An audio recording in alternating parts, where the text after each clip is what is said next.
విజయశాంతి గారికి ఒక చిన్న బొకేని ప్రెజెంట్ చేస్తున్నారు మన టీడీహెచ్ నుంచి, టీడీహెచ్ మిల్లెట్ మార్బెల్స్ నుంచి. And S R man of masses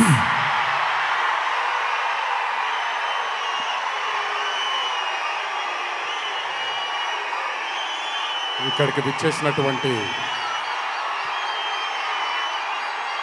అభిమాన సోదరులందరికీ,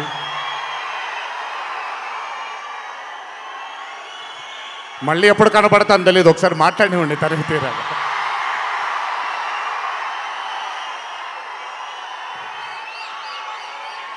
అభిమాన సోదరులందరికీ నా నమస్కారాలు.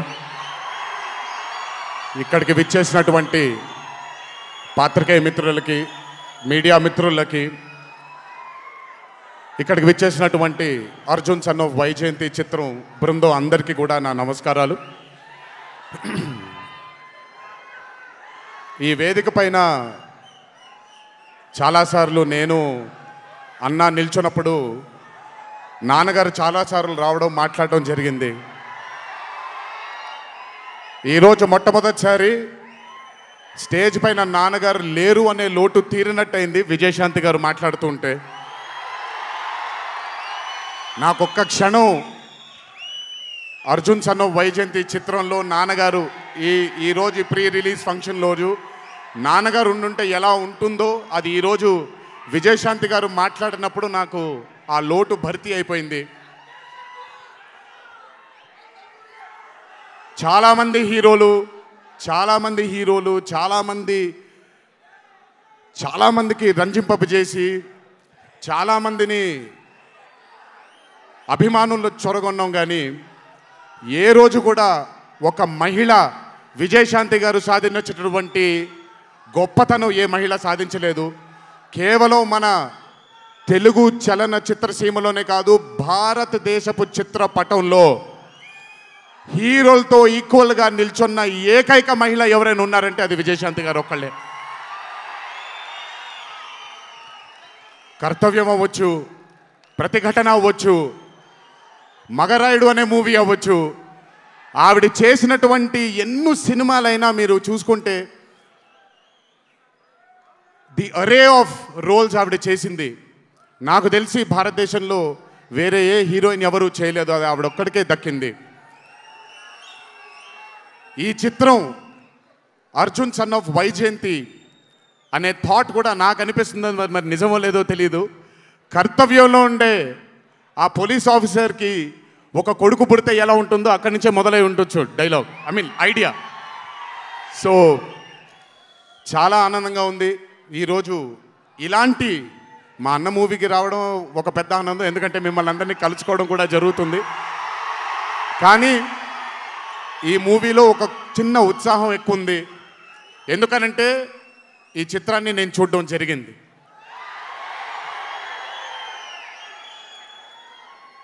విజయశాంతి గారు లేకపోతే ఈ చిత్రం లేదు, పృథ్వీ గారు లేకపోతే ఈ చిత్రం లేదు, సోహేల్ ఖాన్ గారు లేకపోతే ఈ చిత్రం లేదు, ఈ చిత్రానికి ప్రదీప్ చిల్కూరి గారు డైరెక్టర్ కాకపోతే ఈ చిత్రం లేదు, ఈ చిత్రానికి సునీల్ గారు, అశోక్ గారు ఇద్దరు ప్రొడ్యూసర్లు కాకపోతే ఈ చిత్రం లేదు. ఒక్కొక్కళ్ళు ప్రాణం పెట్టి ఈ చిత్రానికి, అంటే ఇంకా ఎంత నమ్మేశారు అని అంటే, ఆ రోజు చిత్రం చూస్తున్న నాకు తెలుసు వాళ్ళు ఎంత నమ్మారో ఈ చిత్రాన్ని. 18వ తారీఖు మీ అందరి ముందుకు రాబోతుంది ఈ చిత్రం. రాసి పెట్టుకోండి, ఆఖరిగా వచ్చే 20 నిమిషాలు మాత్రం థియేటర్లో కూర్చున్న ప్రతి ఒక్కళ్ళ కళ్ళల్లో నీళ్లు తిరక్కపోతే, అంత అద్భుతంగా ఈ చిత్రాన్ని మలచడం జరిగింది ప్రదీప్ గారు డైరెక్టర్గా. ప్రతిసారి నేను చెప్తుంటాను కాలర్ ఎగరేయమని. అన్న ఒకసారి కాలర్ మీరు ఎగరేయండి, సార్ ఎగరేయండి అన్న, బాగుంటుంది. పోనీ ఈసారి కళ్యాణ్ అన్న కాలర్ నేనే ఎగరేస్తున్నాను.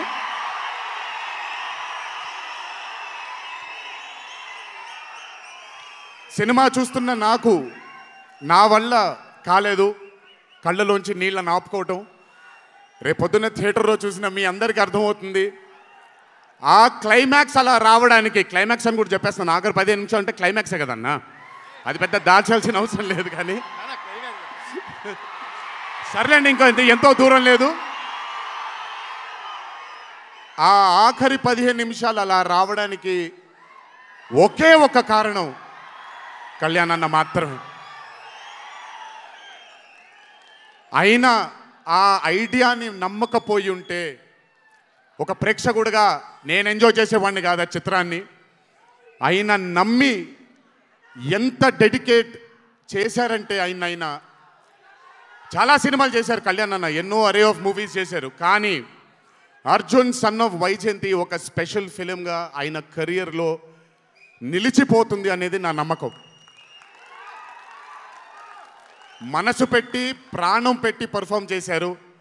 బహుశా అది విజయశాంతి గారు కాకుండా వేరే యాక్టర్ అయి ఉంటే మరి ఆయన అంత అద్భుతంగా చేసేవాళ్ళు నాకు తెలియదు.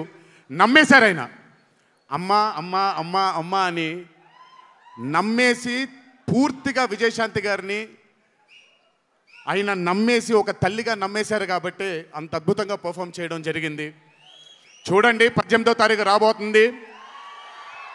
అలాగే ఈ చిత్రంలో పనిచేసినటువంటి సాంకేతిక నిపుణులందరికీ, ఈ చిత్రంలో పనిచేసినటువంటి నటీనటులందరికీ కూడా నా అభినందనలు. 18వ తారీఖు అందరికీ బ్రహ్మాండమైనటువంటి ఒక మూవీ రాబోతుంది. అభిమానులందరూ మీరు కూడా ఎంజాయ్ చేయండి. దీని తర్వాత నేను మొన్న వచ్చినప్పుడు ఇక్కడ ఒక ఫంక్షన్లో ప్రశాంత్ నీల్ గారి చిత్రం గురించి మాట్లాడాను. దానికంటే ముందు ఏప్రిల్లో Arjun son of Vyjayanthi release అవుతుంది. దానికంటే ముందు ఆగస్ట్ 14 వార్ 2 మూవీ రిలీజ్ అవబోతుంది. ఆ మూవీ కూడా చాలా అద్భుతంగా వచ్చింది. సరే, దాని గురించి మాట్లాడుకోవడానికి మనం ఆ మూవీ ఈవెంట్లో మాట్లాడుకుందాం. సో ఆ మూవీ కూడా రాబోతుంది, తప్పకుండా మిమ్మల్ని అలరిస్తుంది అని నేను అనుకుంటున్నాను. ఇక్కడికి వచ్చినందుకు మీ అందరికీ నా ధన్యవాదాలు. అన్నిటికంటే ముఖ్యంగా ఇక్కడి నుంచి వెళ్ళేటప్పుడు జాగ్రత్తగా వెళ్ళండి ఇంటికి. మీ తల్లిదండ్రులు, మీ భార్య పిల్లలు, మీ కుటుంబ సభ్యులు మీకోసం ఎదురు చూస్తూ ఉంటారు. ఎందుకంటే ఇక్కడ వచ్చినటువంటి ప్రతి అభిమాని, ఇక్కడికి రానటువంటి ప్రతి అభిమాని కూడా మాకు చాలా చాలా చాలా ముఖ్యం. నాన్నగారు ఉన్నప్పుడు ఇదే స్టేజ్ మీద నేను మాట అన్నాను, రుణం తీర్చుకుంటాను నాన్న, ఇంకో జన్మంటూ ఉంటే మీకు మళ్ళీ కొడుకుగా పుట్టి, కానీ ఈ జన్మ మాత్రం వీళ్ళకే అంకితం అని. ఈ జన్మ ఈ జీవితం మీకే అంకితం, మీ ప్రేమానురాగాల కోసమే అంకితం. కొంచెం ఎండలు తగ్గిన తరువాత, ఇప్పుడు ఎండల్లో మిమ్మల్ని కష్టపెట్టడం ఇష్టం లేదు, పగడ్బందీగా ప్లాన్ చేసి త్వరలోనే మిమ్మల్ని అందరినీ కలుసుకుంటాను. చాలా కాలమైంది, త్వరలోనే కలుసుకుందాం. కానీ కొంచెం ఓర్పు సహనంతో ఉండండి. నందమూరి అభిమానులు అంటే ఓర్పు సహనానికి మారు పేరు. ఓర్పు సహనంతో ఉండండి. త్వరలోనే మనం అందరం కలుసుకుందాం, త్వరలోనే అందరితో కాసేపు అలా మాట్లాడుకుందాం. సో కొంచెం వ్యవధి ఇవ్వండి ప్లాన్ చేయడానికి. ఎందుకనంటే ప్లాన్ చేసినప్పుడు బాగుండాలి, అందరికీ నీట్గా ఉండాలి, కాబట్టి కొంచెం వ్యవధి ఇవ్వండి. తప్పకుండా ఈ సంవత్సరం అయితే తప్పకుండా కలుస్తాను మిమ్మల్ని. సో దయచేసి జాగ్రత్తగా ఇంటికి వెళ్ళండి. అందరూ ఏప్రిల్ 18వ తారీఖు థియేటర్లో కలుసుకుందాం. అర్జున్ సన్ ఆఫ్ వైజయంతి చిత్రాన్ని భారీ విజయం దిశగా మనందరం తీసుకెళ్దామని ఇంకోసారి మీ అందరిని కోరుకుంటూ, జై ఎన్టీఆర్, జోహార్ హరికృష్ణ.